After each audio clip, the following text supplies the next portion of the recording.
I was thinking about this speech, what I should say. I figured the best way to keep your attention would be to talk about something, really like juicy Hollywood stuff. Like, I thought I could talk about me and Russell Crowe getting in arguments on the set of American Gangster, but I said, no, you're a group of high-minded intellectuals. You're not interested in that. Or maybe not. I thought about a private moment I had backstage with Angelina Jolie in a dressing room after the Oscars. But I said, no, I don't think so. This is an Ivy League school, and Angelina Jolie half naked in a dressing room. Who wants to hear about that? No one. This is Penn. That stuff would never go over well over here. Maybe at Drexel, but not over here.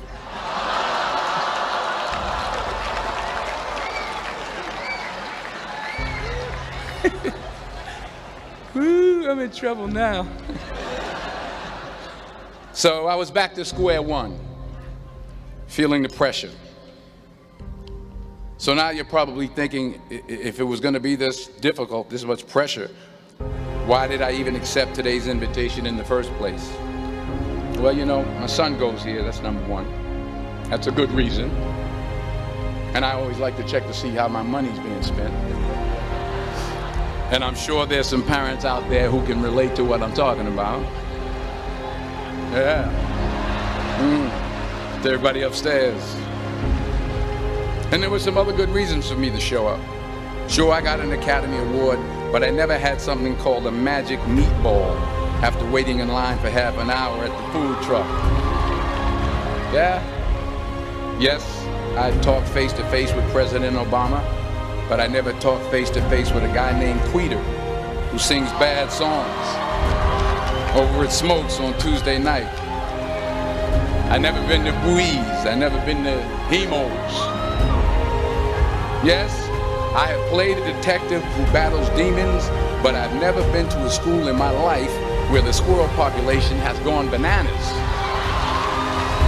They're breaking in the dorm rooms, they're walking around campus. I think I saw some carrying books on their way to class. So I had to be here. I had to come. Even though I was afraid I might make a fool of myself. In fact, if you really want to know the truth, I had to come exactly because I might make a fool of myself. Now, what am I talking about? Here it is. I found that nothing in life is worthwhile unless you take risks. Nothing. Nelson Mandela said, "There is no passion to be found playing small and settling for a life that's less than the one you're capable of living." Now, I'm sure in your experiences in school and applying to college and picking your major and deciding what you want to do with life, I'm sure people have told you to make sure you have something to fall back on. Make sure you got something to fall back on, honey. But I never understood that concept, having something to fall back on. If I'm going to fall, I don't want to fall back on anything except my faith. I want to fall forward. I figure at least this way I'll see what I'm going to hit. Fall forward. This is what I mean. Reggie Jackson struck out 2,600 times in his career, the most in the history of baseball. But you don't hear about the strikeouts. People remember the home runs. Fall forward. Thomas Edison conducted 1,000 failed experiments. Did you know that? I didn't know that. Because the 1,001st was the light bulb. Fall forward. Every failed experiment is one step closer to success. You've got to take risks, and I'm sure you've probably heard that before, but I want to talk to you about why that's so important. I got 3 reasons, and then you can pick up your iPhones. First, you will fail at some point in your life. Accept it. You will lose. You will embarrass yourself. You will suck at something. There's no doubt about it. And I know that's probably not a traditional message for a graduation ceremony, but hey, I'm telling you, embrace it, because it's inevitable. And I should know. In the acting business, you fail all the time. Early on in my career, I auditioned for a part in a Broadway musical. Perfect role for me, I thought, except for the fact that I can't sing. So I'm in the wings, I'm about to go on stage, but the guy in front of me, he's singing like Pavarotti. He's just, and he's just going on and on and on. And I'm just shrinking, I'm getting smaller and smaller. So they say, oh, thank you very much, and you'll be hearing from us. So I come out with my little sheet music, and it was Just My Imagination by the Temptations. That's what I came up with. So I hand it to the accompanist, and she looks at it and looks at me and looks out at the director and was like, all right.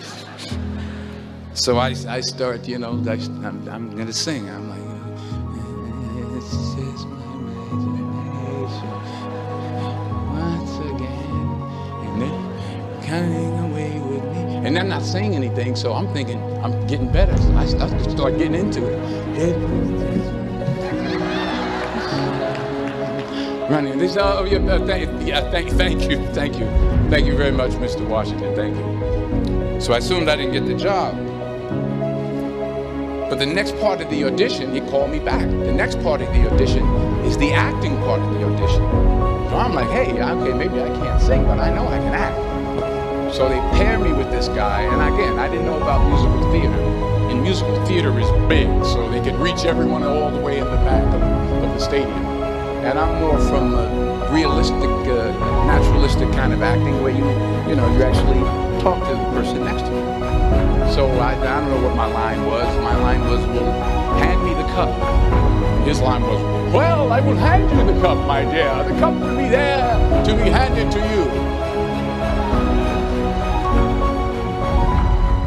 I said, oh, okay. Well, should I give you the cup back? Oh, yes, you should give it back to me, because you know that is my cup and it should be given back to me. I didn't get the job. But here's the thing. I didn't quit. I didn't fall back. I walked out of there to prepare for the next audition, and the next audition, and the next audition. I prayed, and I prayed. But I continued to fail, and fail, and fail. But it didn't matter, because you know what? There's an old saying, you hang around the barbershop long enough, sooner or later you're going to get a haircut. So you will catch a break, and I did catch a break. Last year, I did a play called Fences on Broadway. Someone talked about it. Won the Tony Award. And I didn't have to sing, by the way. But here's the kicker. It was at the Court Theater. It was at the same theater that I failed that first audition 30 years prior. The point is, and I'll pick up the pace, the point is every graduate here today has the training and the talent to succeed. But do you have the guts to fail? Here's my second point about failure. If you don't fail, you're not even trying. I'll say it again. If you don't fail, you're not even trying. My wife told me this great expression. To get something you never had, you have to do something you never did. Les Brown's a motivational speaker. He made an analogy about this. He says, imagine you're on your deathbed, and standing around your deathbed are the ghosts representing your unfulfilled potential. The ghost of the ideas you never acted on. The ghost of the talents you didn't use. And they're standing around your bed, angry, disappointed, and upset. They say, we came to you because you could have brought us to life, they say. And now we have to go to the grave together. So I ask you today, How many ghosts are going to be around your bed when your time comes? You've invested a lot in your education, and people have invested in you. And let me tell you, the world needs your talents, man, does it ever. I just got back from Africa like 2 days ago, so if I'm rambling on, it's because I'm jet lagged. I just got back from South Africa. It's a beautiful country, but there are places there with terrible poverty that need help. And Africa is just the tip of the iceberg. The Middle East needs your help. Japan needs your help. Alabama needs your help. Tennessee needs your help. Louisiana needs your help. Philadelphia needs your help.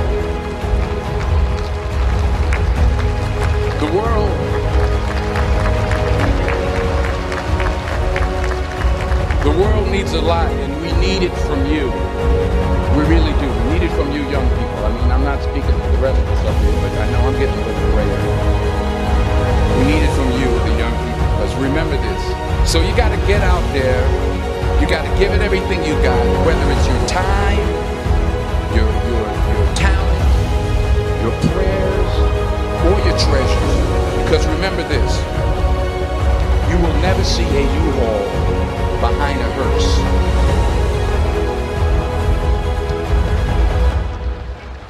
I'll say it again. You will never see a U-Haul behind a hearse. You can't take it with you. The Egyptians tried it, and all they got was robbed.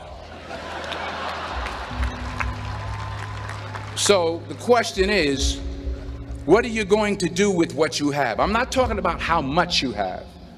Some of you are business majors. Some of you are theologians, nurses, sociologists. Some of you have money. Some of you have patience. Some of you have kindness. Some of you have love. Some of you have the gift of long suffering. Whatever it is, whatever your gift is, what are you going to do with what you have? All right, now here's my last point about failure. Sometimes it's the best way to figure out where you're going. Your life will never be a straight path. I began at Fordham University as a pre-med student. I took a course called cardiac morphogenesis. I still can't say it. Cardiac morphogenesis. I couldn't read it. I couldn't say it. I sure couldn't pass it. So then I decided to go into pre-law, then journalism. And with no academic focus, my grades took off in their own direction. Yeah, down. I was a 1.8 GPA one semester, and the university very politely suggested that it might be better to take some time off. I was 20 years old. I was at my lowest point. And then one day, and I remember the exact day, March 27th, 1975, I was helping my mother in her beauty shop. My mother owned a beauty shop up in Mount Vernon. And there was this older woman who was considered one of the elders in the town. And I didn't know her personally, but I was looking in the mirror, and every time I looked at the mirror, I could see her behind me, and she was staring at me. She just kept looking at me. Every time I looked at her, she kept giving me these strange looks. So she finally took the dryer off her head and she said something I'll never forget. First of all, she said, "Somebody give me a piece of paper. Give me a piece of paper." She said, "Young boy, I have a prophecy, a spiritual prophecy." She said, "You are going to travel the world and speak to millions of people." Now mind you, I'm 20 years old, I'm flunked out of school. In fact, like a wise ass, I'm thinking to myself, maybe she's got something in that crystal ball about me getting back into school next fall. But maybe she was on to something, because later that summer, while working as a counselor at the YMCA camp in Connecticut, we put on a talent show for the campers. And after the show, another counselor came up to me and asked, "Have you ever thought about acting? You're good at that." So when I got back to Fordham that fall, I got in and I changed my major once again for the last time. And in the years that followed, just as that woman prophesied, I have traveled the world and I have spoken to millions of people through my movies. Millions who up till this day couldn't see me, who up till this day I couldn't see while I was talking to them, and they couldn't see me. They could only see the movie. They couldn't see the real me. But I see you today, and I'm encouraged by what I see. And I'm strengthened by what I see. and I love what I see.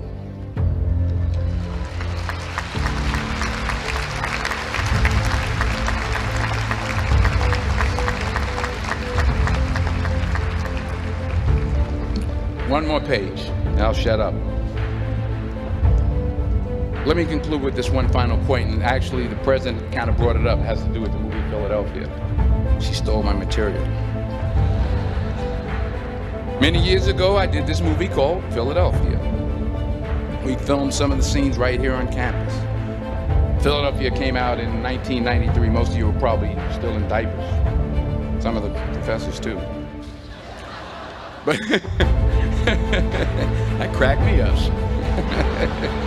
But it was a good movie. Rent it on what do you call it? Netflix. It's a good movie. Rent it. I get 23 cents every time you rent it. Please. Rent it. True. Parents up there, rent it. Netflix. Please. Tell your friends too. It's about a man played by Tom Hanks who's fired from his law firm because he has AIDS. He wants to sue the firm, but no one's willing to represent him until a homophobic ambulance chaser lawyer played by yours truly takes on the case. In a way, if you watch the movie, you'll see everything I'm talking about today. You'll see what I mean about taking risks or being willing to fail. Because taking risk is not just about going for a job. It's also about knowing what you know and what you don't know. It's about being open to people and to ideas. In the course of the film, the character I play begins to take small steps, small risks. He very, very, very slowly begins to overcome his fears. And I feel ultimately his heart becomes flooded with love. And I can't think of a better message as we send you off today. To not only take risks, but to be open to life, to accept new views, and to be open to new opinions, to be willing to speak at a commencement at one of the best universities in the country, even though you're scared stiff. While it may be frightening, it will also be rewarding. Because the chances you take, the people you meet, the people you love, the faith that you have, that's what's going to define you.